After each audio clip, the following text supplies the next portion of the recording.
Strawberry helps in vegetative propagation. So अगर हम NCERT में एक एग्जांपल देखें तो ये ग्रास एंड स्ट्रॉबेरी का दिया हुआ। हेलो फ्रेंड्स, मैं सिर्फ Abdullah Firoz. I am back with a new video. मेरे प्रीवियस वीडियो के कमेंट सेक्शन में एक एस्पिरेंट की रिक्वेस्ट आई थी कि भैया मैंने एनसीईआरटी बायोलॉजी बहुत अच्छे से पढ़ी थी, इवन दो जब मैं नीट 22 का पेपर दिया तो इस तरह के क्वेश्चन आए थे कि मैं उसे अच्छे से अटेम्प्ट नहीं कर पाया। तो मुझे लगा कि ये मेजॉरिटी ऑफ एस्पिरेंट की प्रॉब्लम है, क्योंकि ऑलमोस्ट हर एक नीट एस्पिरेंट एनसीईआरटी बायोलॉजी तो पढ़ता है, भले वो एनसीईआरटी केमिस्ट्री या फिर एनसीईआरटी फिजिक्स ना पढ़े। सो आई थॉट कि मुझे एक वीडियो बनाना चाहिए जिसमें मैं नीट 22 के बायो सेक्शन की एनसीईआरटी के थ्रू एनालिसिस कर रहा हूँ, सो दैट जो अपकमिंग ईयर्स में नीट देने वाले हैं उन एस्पिरेंट्स को ये आइडिया लग सके कि कैसे उन्हें एनसीईआरटी बायोलॉजी को अप्रोच करना चाहिए, सो दैट किसी तरह का क्वेश्चन एनटीए देता है तो तब भी वो एग्जाम में अच्छा परफॉर्म कर सकें। So without wasting any time, let's get back to the point.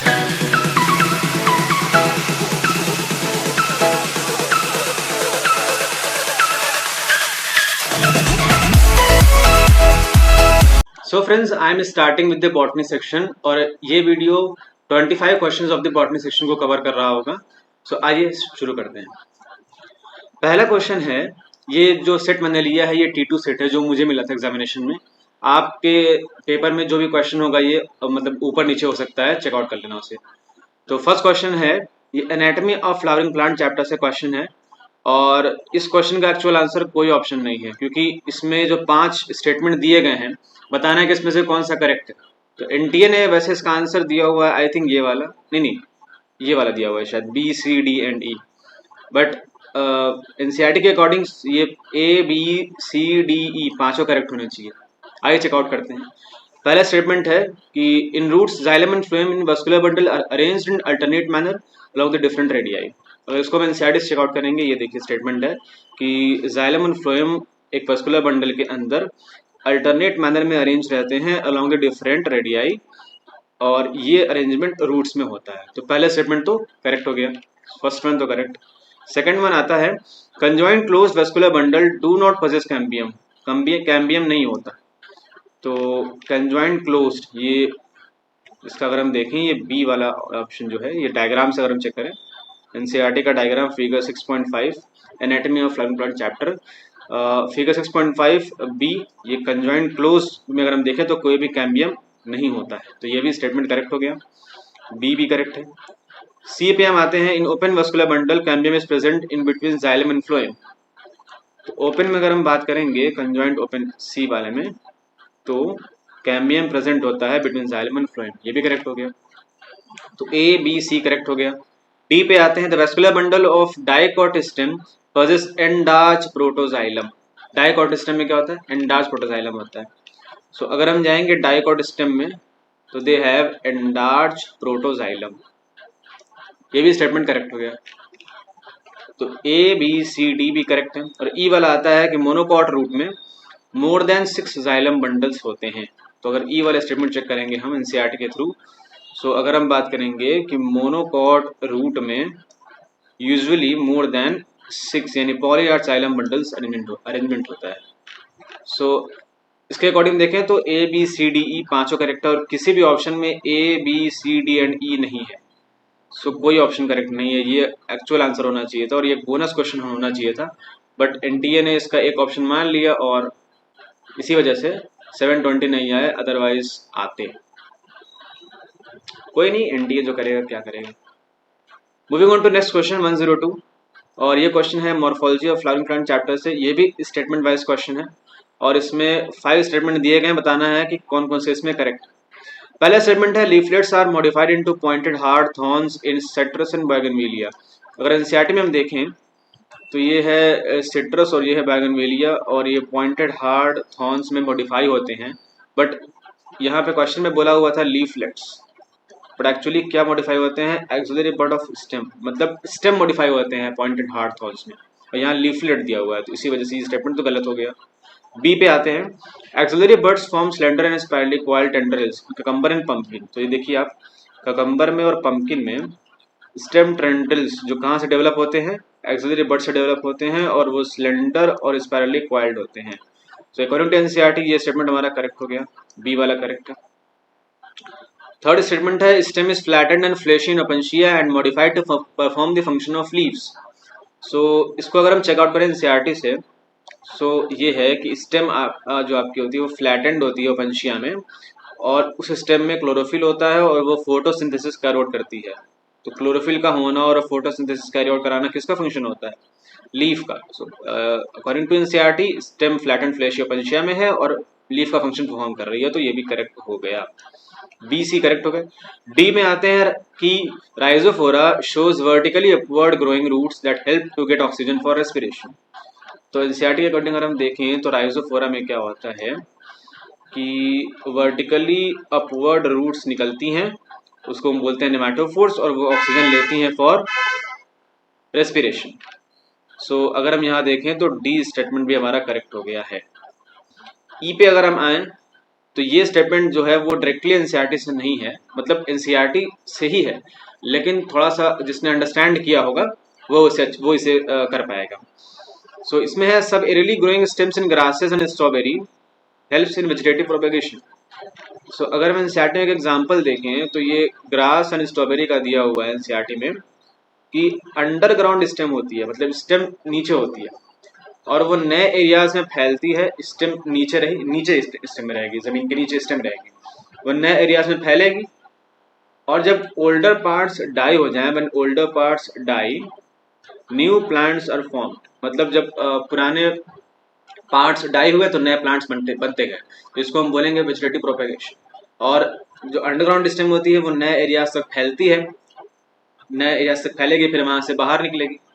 और जब कैसे बाहर निकलेगी आप कह सकते हो, क्योंकि अंडरग्राउंड स्टेम है, वो नए एरियाज तक फैली, और जब उसके ओल्डर पार्ट्स मर गए तो नए प्लांट्स निकले। तो प्लांट्स कैसे निकलेंगे? बाहर आएगी स्टेम, तभी नहीं निकलेंगे। तो यहाँ पे क्या हो गया कि जमीन के अंदर से बाहर ग्रो हो रही है, यानी सब एरियली ग्रो हो रही है। और किसके बारे में बात हो रही है? स्टेम के बारे में बात हो रही है। और फिर ग्रास एंड स्ट्रॉबेरी में हो रहा, और ये वेजिटेटिव प्रोपेगेशन में हेल्प कर रहा है। तो ई भी करेक्ट हो गया। तो बी सी डी ई, तो उसके अकॉर्डिंग ऑप्शन हो जाएगा second one, B C D is the correct answer. Moving on to 103 number question. तो ये क्वेश्चन है cell cycle and cell division chapter से। इसमें है कि the appearance of recombination nodules on homologous chromosomes during meiosis क्या characterise करता है? रिकम्बिनेशन नोड्यूल का अपीयरेंस होना। तो एनसीईआरटी में लिखा हुआ है कि पैकेटीन स्टेज में रिकम्बिनेशन नोड्यूल का अपीयरेंस होता है किस जगह पे? जहाँ पे क्रॉसिंग ओवर हुआ होता है between non sister chromatid of homologous chromosome. तो जहाँ पे क्रॉसिंग और होता है वहां पे रिकम्बिनेशन नोड्यूल बनते हैं। तो जहाँ पे क्रॉसिंग और होता है वहां पे रिकम्बिनेशन नोड्यूल बनते हैं। Correct, second option. 104 पे आते हैं। इसमें आते हैं, इसमें ये है question molecular basis of inheritance chapter से, और इसमें 5 स्टेटमेंट दिए गए, बताने के कौन कौन से करेक्ट हैं, करेक्ट बताने हैं। पहला स्टेटमेंट है euchromatin is loosely packed chromatin. So अगर हम देखें एनसीईआरटी के अकॉर्डिंग तो लिखा हुआ है कि लूजली पैक्ड जो होता है आपका वो यूक्रोमेटिन होता है। तो पहला तो करेक्ट हो गया। सेकंड में आते हैं कि हेटेरोक्रोमेटिन इज ट्रांसक्रिप्शनली एक्टिव। एनसीईआरटी कहता है कि हेटेरोक्रोमेटिन इज इनएक्टिव। सो ये तो गलत हो गया। थर्ड पे आएंगे histone octamer is wrapped by negatively charge DNA nucleosome. तो थर्ड है कि हिस्टोन ऑक्टेमर है जो निगेटिवली चार्ज डीएनए होता है वो रैप होता है around the positively charge histone octamer. So according to NCERT this is correct answer, C correct हो गया। डी है stone are rich in lysine and arginine. बिल्कुल सही है, stone are rich in lysine and arginine. तो ये भी correct हो गया, ए सी डी करेक्ट हो गया। और ई वाला है कि एक न्यूक्लियोसोम में 400 बेस पेयर होते हैं, गलत। एक न्यूक्लियोसोम में अगर हम बात करेंगे तो 200 बेस पेयर होते हैं डीएनए हेलिक्स के। सो ये क्वेश्चन था, ये वाला क्वेश्चन आपका क्वेश्चन है, और ये एनसीईआरटी की लाइन से कैसे से पिकअप किया गया है। सो ए सी डी करेक्ट हो गया, यानी ऑप्शन 1 करेक्ट हो गया, A C D. Okay, I think this is clear. 105 number पे आते हैं कि 2 स्टेटमेंट दिए गए, बताना कौन सा करेक्ट है। तो ये है photosynthesis in higher plant chapter से, और पहला स्टेटमेंट है कि प्राइमरी CO2 एक्सेप्टर इन C4 प्लांट वो होता है फास्फोइनोल पायरुवेट, और ये मेसोफिल सेल में पाया जाता है। सो एनसीईआरटी का ये C4 प्लांट जो हेडिंग है उसकी लाइन से, और इसमें लिखा हुआ है कि प्राइमरी CO2 एक्सेप्टर जो होता है वो होता है फास्फोइनोल पायरुवेट। तो ये तो करेक्ट हो गया, और ये मेसोफिल सेल में होता है। तो फर्स्ट स्टेटमेंट हमारा करेक्ट हो गया। स्टेटमेंट 2 पे आते हैं कि mesophyll cell of C4 plant lack RuBisCO enzyme. So यहाँ इनसे उसी लाइन के नेक्स्ट लाइन पे लिखा हुआ है कि mesophyll cells lack rubisco enzyme, किसमें? C4 प्लांट, क्योंकि हेडिंग ही C4 प्लांट की है, ये लाइन C4 प्लांट से पिकअप की गई है। सो इसके अकॉर्डिंग ये भी करेक्ट है और ये भी करेक्ट है, मतलब दोनों स्टेटमेंट करेक्ट हैं, fourth option. Clear? Next question 106, ये क्वेश्चन है sexual reproduction in flowering plant से, और इसमें पॉलिनेशन के रिगार्डिंग पूछा है, कौन सा इनकरेक्ट है, जैसे इसको ध्यान देना पड़ेगा आपको। इनकरेक्ट, करेक्ट ने इनकरेक्ट पूछा है। और पहला स्टेटमेंट है pollination by wind is more common amongst abiotic, बिल्कुल सही। एनसीईआरटी लाइन देखिए, pollination by wind is more common amongst abiotic pollination, बिल्कुल कॉपी पेस्ट हुआ है। और flowers produce foul odours to attract flies and beetles to get pollinated, तो बिल्कुल ये भी एनसीईआरटी लाइन है कि जो फ्लावर्स फ्लाइज और बीटल्स से पॉलिनेट होते हैं वो फॉल ऑर्डर सिक्रेट करते हैं टू अट्रैक्ट दिस एनिमल्स, तो ये भी करेक्ट हो गया। तो हमें पता करना है कौन सा इनकरेक्ट है। फर्स्ट भी करेक्ट है, सेकंड भी करेक्ट है, थर्ड वाला moth and butterfly are the most dominant pollinating agent among insect. NCERT क्या बोलता है कि अमंग द इंसेक्ट, बीज में मेनली, यानी इंसेक्ट में सबसे particularly bees are dominant biotic pollinating agent, यानी इंसेक्ट में बीज होते हैं डोमिनेंट, और यहाँ क्या बोल दिया है मॉथ एंड बटरफ्लाई, तो ये स्टेटमेंट तो गलत हो गया, थर्ड वाला, तो थर्ड ही आंसर हो गया, क्योंकि इसमें इनकरेक्ट पूछा है, थर्ड आंसर हो गया। फोर्थ चेक कर लेते हैं, pollination by water is quite rare in flowering plant, बिल्कुल एनसीईआरटी लाइन है, pollination by water is quite rare in flowering plants. तो बस एनसीईआर क्या किया एनटीए ने, control C copy, control B paste, that one. तो आपको मतलब एनसीईआरटी लाइंस इतना क्लियरली याद होनी चाहिए। 107 नंबर क्वेश्चन पे आते हैं, कौन सा स्टेटमेंट ट्रू नहीं है रिगार्डिंग जेल इलेक्ट्रोफोरेसिस। अब देखिए ये चैप्टर हमें जूलॉजी में पढ़ाया गया था, लेकिन इसका क्वेश्चन बॉटनी में दे दिया है एनटीए ने, क्या ही कर सकते हैं। तो बायोटेक प्रिंसिपल्स एंड प्रोसेस का क्वेश्चन है ये, पूछा है कौन सा ट्रू नहीं है रिगार्डिंग जेल इलेक्ट्रोफोरेसिस। पहला चीज है the separated DNA fragments are stained by ethidium bromide. देखिए इसमें आपको डाउट हो सकता है, इसने सिर्फ स्टेनिंग पूछी है, डीएनए फ्रैगमेंट्स विजिबल तब होते हैं जब इथिडियम ब्रोमाइड और यूवी लाइट दोनों दिया जाए, लेकिन यहाँ पूछा है कि स्टेनिंग किससे होती है। तो एनसीईआरटी लाइन कहती है कि सेपरेटेड डीएनए फ्रैगमेंट्स, तो विजिबल की बात छोड़िए, आप स्टेन किससे करते हैं, इथिडियम ब्रोमाइड से करते हैं, तो पहला स्टेटमेंट तो हमारा करेक्ट हो गया। सेकंड है the presence of chromogenic substrate gives blue coloured DNA bands on gel. देखिए अब जो एक प्रोसेस एनसीईआरटी में दिया हुआ है इंसर्शनल इनएक्टिवेशन, वहां पे ये होता है कि प्रेजेंस ऑफ क्रोमोजेनिक सबस्ट्रेट जो होता है वो ब्लू कलर्ड कॉलोनीज प्रोड्यूस करता है नॉन रिकम्बिनेंट डीएनए के केस में। तो ब्लू कलर से आप वहाँ कंफ्यूज नहीं होगा, वो ब्लू कलर कॉलोनीज है और वो इंसर्शनल इनएक्टिवेशन की बात है, अलग टॉपिक ही है। और यहाँ पे बात चल रही है जेल इलेक्ट्रोफोरेसिस में जब डीएनए बैंड्स सेपरेट होते हैं तो किस कलर के विजिबल होते हैं, तो वो तो हमें एनसीईआरटी कहता है कि डीएनए बैंड्स तो ऑरेंज कलर्ड बैंड्स होते हैं। सो ये तो ब्लू कलर दे दिया, तो ये स्टेटमेंट गलत हो गया, और इनकरेक्ट ही पता करना था, तो 2 आंसर हो गया। बाकी तो चेक कर लेते हैं कि bright orange colour bands of DNA, उसी का उल्टा स्टेटमेंट है, 2 का third. Bright orange colour bands DNA को ऑब्जर्व होते हैं कब, जब हम यूवी लाइट एक्सपोज कराते हैं। ऑब्वियस सी बात है, यूवी लाइट एक्सपोज कराएंगे तो बिल्कुल मिल जाएंगे। देखिए एकदम क्लियर लिखा है, you can see bright orange colour bands of DNA ethidium bromide stained gel expose to UV light. तो यहाँ पे अगर देखें तो इस लाइन के अकॉर्डिंग थर्ड स्टेटमेंट भी हमारा करेक्ट हो गया। फोर्थ आता है the process of extraction of separated DNA strands from gel is called as elution. बिल्कुल वही एनसीईआरटी लाइन है कि जो डीएनए फ्रैगमेंट्स होते हैं जो अलग अलग हो गए उनको हम कट आउट कर लिए और जेल से एक्सट्रैक्ट कर लिए, उसको हम बोलेंगे एल्यूशन। तो ये भी करेक्ट हो गया। तो 1, 3 और 4 करेक्ट है, तो 2 हमारा आंसर हो गया क्योंकि इनकरेक्ट पूछा हुआ था। Moving on to 108 number question, habitat loss and fragmentation, over exploitation, alien species invasion and coextinction है कॉजेज ऑफ, किसके कॉजेज हैं। तो ये हेडिंग में दिया हुआ है एनसीईआरटी में कि ये बायोडाइवर्सिटी एंड कंजर्वेशन चैप्टर का क्वेश्चन है, क्या क्या कॉजेज है बायोडाइवर्सिटी लॉस के, तो 4 हेडिंग दी हुई है। हैबिटेट लॉस एंड फ्रैगमेंटेशन ये वाला स्टेटमेंट, ओवर एक्सप्लॉयटेशन ये हो गया, एलियन स्पीशीज इन्वेजन ये हो गया, और कोएक्सटेंशन यानी ये हो गया। सो इसके अकॉर्डिंग अगर हम देखें तो किसका है ये कॉज, बायोडाइवर्सिटी लॉस का कॉज, ऑप्शन 2 करेक्ट हो गया। मूविंग ऑन टू क्वेश्चन 109, और वो है production of cucumber has increased manifold in recent years. कौन सी हार्मोन आप लगाएंगे जिसकी वजह से ककम्बर का प्रोडक्शन बढ़े और इससे फीमेल फ्लावर्स प्रोड्यूस हो प्लांट में। तो ये क्वेश्चन है प्लांट ग्रोथ एंड डेवलपमेंट से, और यहाँ पे दिया हुआ था एनसीईआरटी में कि इथेफन एक कंपाउंड है जिसको अगर हम अप्लाई करते हैं तो ये फीमेल फ्लावर्स इन ककम्बर को प्रमोट करता है और इनकी ईल्ड बढ़ाता है। तो एकदम यही चीज़ जो पूछा है, ईल्ड बढ़ाया और फीमेल फ्लावर्स को प्रमोट किया। तो कौन सा कंपाउंड है? इथेफन। तो इथेफन तो यहाँ कोई ऑप्शन है ही नहीं। इथेफन एनसीईआरटी लाइन उससे पहले कहती है कि जो इथाइलिन के सोर्स के फॉर्म में जो कंपाउंड यूज होता है वो इथेफन होता है। तो मतलब कहाँ से आया? इथाइलिन से आया। ऑप्शन नंबर 2 हो गया। थोड़ा सा इनडायरेक्ट क्वेश्चन। उसके अलावा 1-1-10 क्वेश्चन, ये क्वेश्चन थोड़ा सा कंट्रोवर्शियल था बट हल्का सा समझने वाला था। क्वेश्चन है, what is the net gain of ATP when each molecule of glucose is converted to 2 molecule of pyruvic acid. यानी जब ग्लाइकोलाइसिस होती है, एक ग्लूकोज है और 2 पायरुविक एसिड है, तो कितने यहाँ पे पूछा है नेट गेन ऑफ एटीपी होता है। तो अगर हम यहाँ कैलकुलेट करें, देखिए पहली चीज तो ये है कि एनडीएनएस का आंसर 2 दिया हुआ है, ये वाला आंसर। क्यों 2 दिया हुआ है बताते हैं आपको। देखिए जब तक ये मेंशन नहीं हो कि हाइड्रोलिसिस हुई है, जब तक ये मेंशन नहीं होगा कि हाइड्रोलिसिस हुई है, तब तक आप ये जो NaDH2 है, इस NaDH2 की आप तब तक हाइड्रोलिसिस नहीं कराएंगे, क्योंकि एक NaDH2 तो 3 एटीपी देगा। और यहाँ पे क्या हो रहा है, 2 NaDH2 बन रहे हैं। ये देख सकते हैं आप, ये वाला कंपाउंड, ये 2 यहाँ से और यहाँ से ये बन के आ रहा है।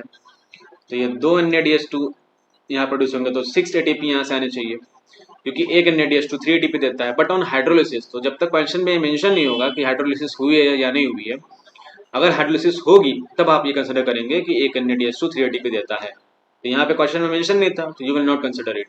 तो सिर्फ आप देखेंगे ये वाला, यहाँ पे 1 एटीपी कंज्यूम हुआ दिख रहा है आई थिंक आपको, यहाँ पे 1 एटीपी कंज्यूम हुआ, तो 2 एटीपी हमारे कंज्यूम हो गए। ये माइनस कर दो उसको, ये इतने कंज्यूम हो गए। और यहाँ पे देखो ये जो है 2 मॉलिक्यूल से यहाँ पे 2 एटीपी बने, एक मॉलिक्यूल से एक बनेगा, 2 मॉलिक्यूल है, 2 एटीपी यहाँ बने। ये देखिए यहाँ पे देखिए 2,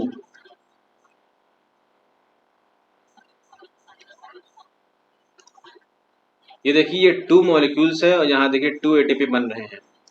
तो 2 यहाँ बने और 2 यहाँ बने, मतलब 4 एटीपी जो है हमारे वो बने। तो 2 एटीपी कंज्यूम हुए और 4 एटीपी बने, तो नेट गेन एटीपी कितना हुआ? 4 - 2, 2 विल बी राइट आंसर। तो ऑप्शन 2 हमारा आंसर हो गया। I think this is clear, ये क्वेश्चन क्लियर हो गया। Moving on to next question, 111 number question है।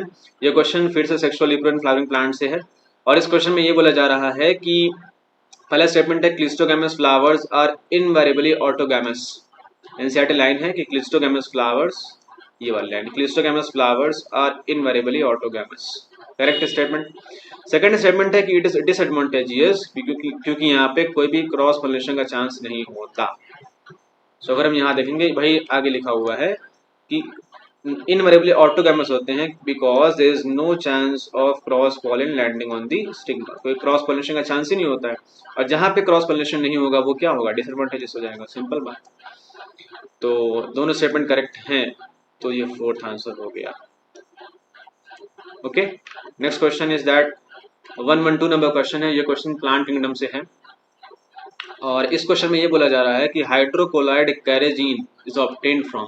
तो हाइड्रोक्लोराइड क्या होता है? वाटर होल्डिंग सब्सटेंसेस होते हैं, और कैरेजीन की अगर हम बात करेंगे तो ये रेड अलगा से पाया जाता है, यानी रोडोफाइसी। रोडोफाइसी कहाँ दिया भाई? ऑप्शन 2 करेक्ट हो गया। ऐसे बहुत कम क्वेश्चन थे जो सीधे आंसर दे दें। इस बार एनटीए पता नहीं क्यों बायो को लेकर इतना भावुक हो गया। होता है भाई, कोई बात नहीं, कभी कभी भावुक हो जाना चाहिए एनटीए को भी। तो इसीलिए ना कहते हैं ना कि एनटीए इज अनएक्सपेक्टेड। आप वर्स्ट से वर्स्ट के लिए प्रिपेयर करके जाइए, कुछ भी दे सकता है वो, मतलब फिजिक्स केमिस्ट्री बायो ही देगा, मैथ नहीं देगा, उसी में से उल्टा पुल्टा करेगा। अगर वो चाहेगा आपका नंबर काटना तो उल्टा पुल्टा क्वेश्चन दे देगा, और इसमें से कोई ऑप्शन करेक्ट ना हो, एक आंसर दे देगा और नंबर कट गया आपका। वही सब होता है ना, क्या करें। चलिए anyway, curling experiment was performed by plant physiologist, किस टिश्यू में होता है? तो ट्रांसपोर्टिंग प्लांट का ये क्वेश्चन है और इसमें एनसीईआरटी लाइन कहता है कि गार्डलिंग एक्सपेरिमेंट जो होता है, देखो एकदम एनसीईआरटी लाइन कॉपी पेस्ट किया है, was used to identify the tissues through which food is transported. Through which तक लिख के इतना छोड़ दिया है, तो through which food is transported, first option correct हो गया, वेरी सिंपल। नेक्स्ट क्वेश्चन देखिए, ये थोड़ा सा इंटरेक्ट क्वेश्चन है। इनकरेक्टली मैच्ड कौन सा है? तो यहाँ पे एग्जाम्पल दे दिया है, क्लोरोफाइसी और रोडोफाइसी फियोफाइसी ये मेंशन नहीं किया है, एग्जाम्पल दे दिया है और आपको समझना है ये क्या चीज़ है। तो ये देखिए आपका स्टोर्ड फूड है, ठीक है, ये एनसीईआरटी का बॉक्स है, वहाँ से मैंने प्लांट किंगडम से है ये। यूलोथ्रिक्स किसका एग्जाम्पल है भाई? देखो ये ग्रीन अलगा का एग्जाम्पल, मतलब क्लोरोफाइसी का एग्जाम्पल है। और क्लोरोफाइसी में क्या होता है? Stored food starch. ये क्या दिया है? मैनिनटॉल। मैनिनटॉल किस में होता है? फियोफाइसी में होता है। तो इसके अकॉर्डिंग अगर हम देखें तो 114 का ऑप्शन 1 क्या हो गया? इनकरेक्ट हो गया, और यही बताना था तो 1 आंसर हो गया। बाकी सब चेक कर लेते हैं। ये है पोरफायरा है, तो अभी मैंने इसको यहाँ लिखा नहीं है, मतलब लेकिन आप इंसाइड चेक करोगे तो पोरफायरा दिया हुआ है रोडोफाइसी में। तो रोडोफाइसी में क्या होता है? फ्लोरिडीन स्टार्च। ये तो करेक्ट हो गया। इनकरेक्ट पूछा है, ध्यान से। वॉलवॉक्स में स्टार्च। वॉलवॉक्स किसका एग्जाम्पल है? ग्रीन अलगा का, और इसमें क्या होता है? स्टार्च होता है। सो वॉलवॉक्स, ये भी करेक्ट हो गया। ये भी करेक्ट है, ये भी करेक्ट है। और फोर्थ वाला है कि एक्टोकार्पस, जो एग्जाम्पल है फियोफाइसी, इंसाइड में चेक कर लेना। फियोफाइसी का एग्जाम्पल है एक्टोकार्पस, और इसमें क्या होता है भाई? फ्यूकोजैंथिन। अब तुम बोलोगे सर यहाँ तो फ्यूकोजैंथिन तो होता ही नहीं है, ये तो मैनिनटॉल लेमिनेरिन होती है। तो बात ये है ना कि इसने बस मैचिंग दिया हुआ है, ऐसा नहीं बोला है कि स्टोर्ड फूड के बारे में ही बात करेंगे, किससे क्या मैच कर रहा है, मतलब कौन इसी पर्टिकुलर एग्जाम्पल से बिलोंग करता है। तो एक्टोकार्पस है फियोफाइसी, तो इसमें जो फ्यूकोजैंथिन होता है वो पिगमेंट, इसमें फ्यूकोजैंथिन होता है। तो ये चारों मतलब 2, 3 और 4 करेक्ट हो गया। पूछा था incorrect, first option option correct हो गया। 115 आते हैं, ये है मॉलिक्यूलर बेसिस ऑफ इनहेरिटेंस से DNA polymorphism forms the basis of. तो डीएनए पॉलीमॉर्फिज्म, हाँ ये क्वेश्चन बहुत बच्चे कह रहे थे कि ये तो कंट्रोवर्शियल है, ये है हुआ है भाई, पढ़ो एनसीईआरटी ध्यान से। As polymorphism in DNA is basis of genetic mapping and DNA fingerprinting. Genetic mapping भी है और डीएनए फिंगरप्रिंटिंग भी है। It is molecular basis of inheritance से उठाया हुआ क्वेश्चन। 116 है, मिनरल न्यूट्रिशन से क्वेश्चन आया है। मैच करना है मैग्नीज। मैग्नीज के बारे में पता करते हैं भाई, कौन सा है मैग्नीज। ये जो टॉपिक है, जो मैंने पहले जो स्टेटमेंट पिक आउट किया है, देखिए the best defined function of manganese is in splitting of water to liberate oxygen during photosynthesis. Splitting of water, fourth वाला, फर्स्ट का फोर्थ हो गया, मतलब ऑप्शन 1 हो सकता है या फिर 2 हो सकता है ना। उसके अलावा बी का चेक करें, मैग्नीशियम। तो मैग्नीशियम का अगर हम चेक करें तो ये लिखा हुआ है it activates the enzyme of respiration. Magnesium activates the enzyme of respiration कहाँ है? ये वाला थर्ड आंसर, तो बी का थर्ड हो गया। इतने सही आपका आंसर आ जाएगा कि और कोई ऑप्शन ही नहीं है। बाकी तो भी चेक कर लेते हैं। बोरॉन जो है, तो एनसीईआरटी लाइन है कि बोरॉन जो है आपका वो पॉलन जर्मिनेशन में हेल्प करता है। तो पॉलन जर्मिनेशन में ये हो गया इसका आंसर।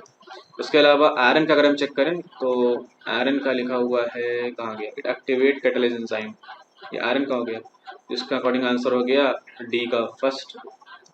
तो ये ऑप्शन आपका, फर्स्ट ऑप्शन आपका करेक्ट हो गया। अंडरस्टूड? क्वेश्चन आप तभी कर पाएंगे ना जब आपको एनसीईआरटी लाइंस याद रहें, और वो कैसे याद होंगी? बार बार एनसीईआरटी पढ़ो, सिंपल। 117 जो है वो molecular basis of inheritance chapter से है, और ये बिल्कुल एनसीईआरटी लाइन उठा के आया है कि the process of translation of mRNA to protein begins as soon as. तो जब स्मॉल सब यूनिट इनकाउंटर करती है एमआरएनए को, तो देखो ये देखो line, the process of translation of mRNA to protein begins, एकदम कॉपी पेस्ट चल रहा है। तो क्या आंसर हो गया? स्मॉल सब unit encounters mRNA, fourth answer. Clear? 118, the device which can remove particulate matter present in exhaust from a thermal power plant is। ये क्वेश्चन है इन्वायरमेंटल इश्यूज से, और यहाँ पे है कि ये देखिए कि पार्टिकुलेट मैटर जो 99% पार्टिकुलेट मैटर आते हैं जो exhaust from a thermal power plant पे होते हैं, उनको रिमूव करता है। ये कौन है? ये इलेक्ट्रोस्टैटिक प्रेसिपिटेटर है ये। ऑप्शन 2 हो गया। क्लियर? NCERT line.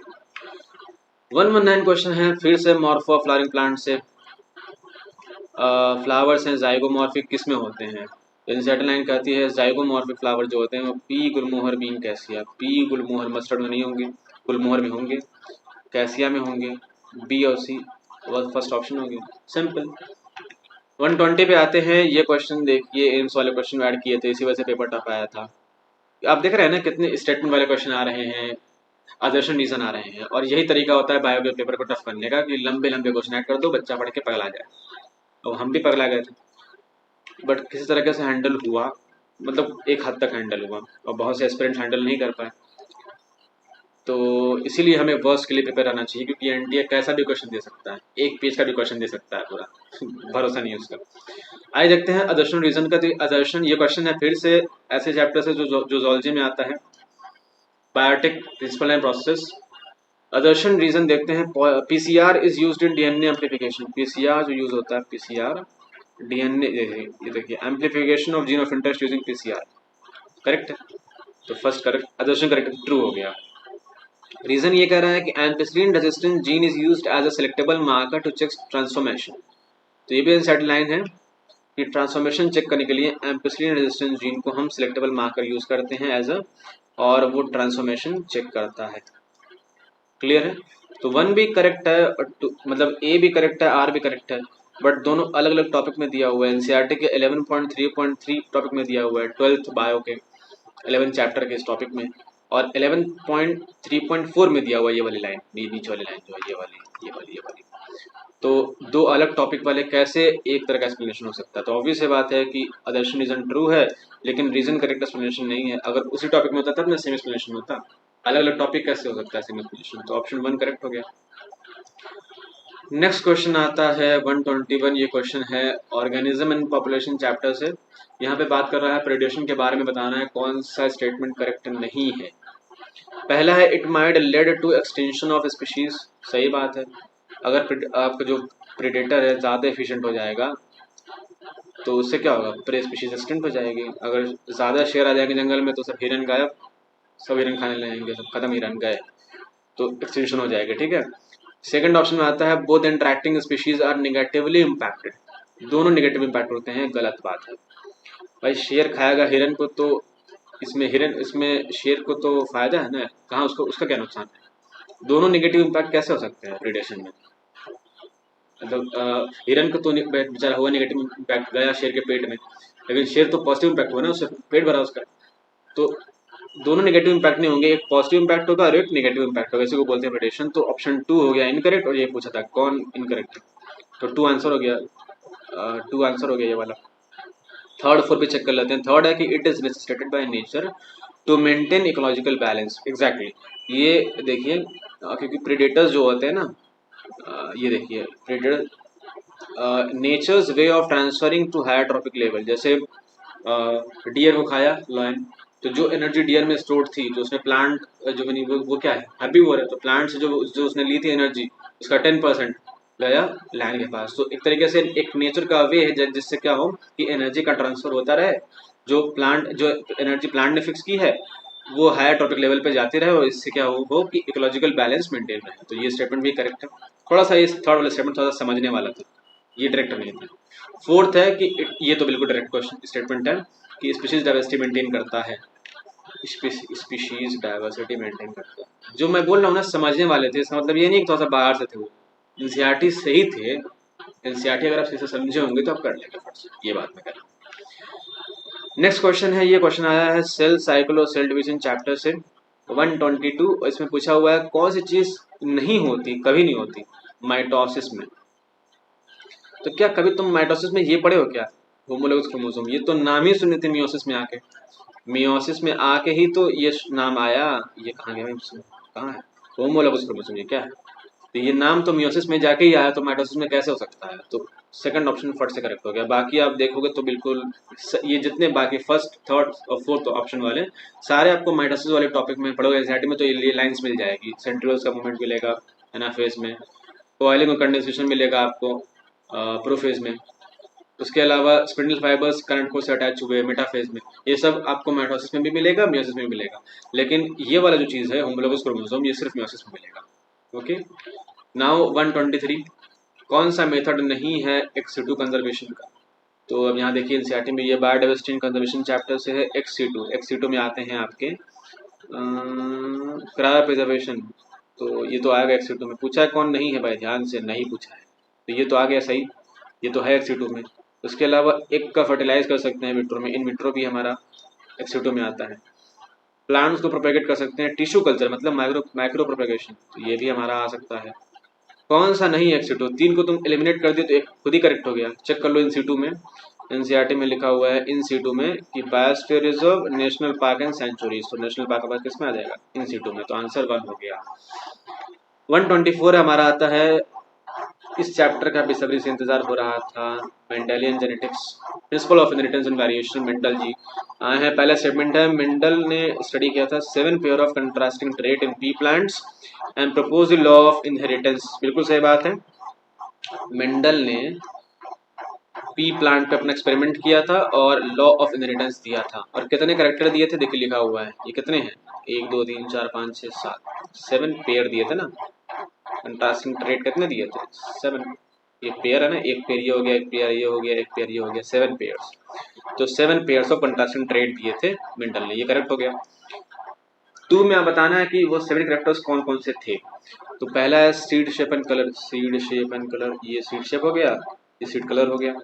उसके अलावा फ्लावर कलर, फ्लावर कलर कहाँ है भाई, flower colour, pod shape and colour, pod shape, pod colour, flower position, ये भी हो गया, और स्टेम हाइट, ये भी हो गया। तो सारे तो मेंडल वाले ही हैं, कोई अपने से ऐड नहीं किया एनटीए ने, तो इसका मतलब ये भी करेक्ट है। तो 1 और 2 दोनों करेक्ट हो, मतलब ये वाला हो गया। नाउ नेक्स्ट क्वेश्चन, जो आज के सेशन का लास्ट क्वेश्चन है, which one of the following plant does not show plasticity, नहीं शो करता, कोरिएंडर, मेज, buttercup, cotton. Plant growth and development से क्वेश्चन है, इस बार प्लांट फिजियोलॉजी का बोलबाला था, इस बार प्लांट फिजियोलॉजी का बोलबाला था। और यहाँ पे आता है प्लांट ग्रोथ एंड डेवलपमेंट का क्वेश्चन, ये है प्लास्टिसिटी। इसमें कौन कौन एग्जाम्पल दिए हुए हैं, देखिए कॉटन दिया है, कोरिएंडर दिया है, लक्सफोर्ड दिया है, और बटरकप दिया है। कहाँ गया ये है, कौन नहीं दिया है, मेज कहाँ दिया, ये तो गलत हो गया, थर्ड हमारा आंसर हो गया, तो ये हमारा करेक्ट हो गया। सो आई थिंक ये 25 क्वेश्चंस की एनालिसिस देखने के बाद आपको कुछ ना कुछ तो आइडिया हुआ होगा कि एनसीईआरटी बायोलॉजी को कैसे पढ़े होते, तो इस तरह के क्वेश्चंस हो गए होते। तो 2 टिप्स मैं देना चाहूँगा। पहली बात कि और किसी बुक को फॉलो करने की जगह एनसीईआरटी बायोलॉजी फॉलो करिए, उसको बार बार पढ़िए। और सेकेंड चीज़ ये है कि सिर्फ मेमोराइजेशन पे नहीं बल्कि अंडरस्टैंडिंग पे फोकस करिए, क्योंकि सारे क्वेश्चंस बिल्कुल सेम लाइन उठा के नहीं आएंगे, कुछ क्वेश्चंस आपकी अंडरस्टैंडिंग को चेक करने के लिए भी आएंगे। सो रिमेनिंग जो 25 क्वेश्चंस है बॉटनी सेक्शन के, वो अगले वीडियो में पोस्ट कर रहा हूँ, और ज़ूलॉजी के ऐसे 2 पार्ट्स में नेक्स्ट वीडियो पोस्ट कर रहा हूँ। सो आई थिंक आपको समझ आ गया कि एनसीईआरटी बायोलॉजी कैसे पढ़े होते, तो ये क्वेश्चंस हो गए होते। और जब आप प्रैक्टिस करिए तो हर टाइप के क्वेश्चन आप ट्राई करिए, from one liner question to statement type question to match the following questions and assertion reason also. So keep studying, be calm and be composed. Thank you for watching.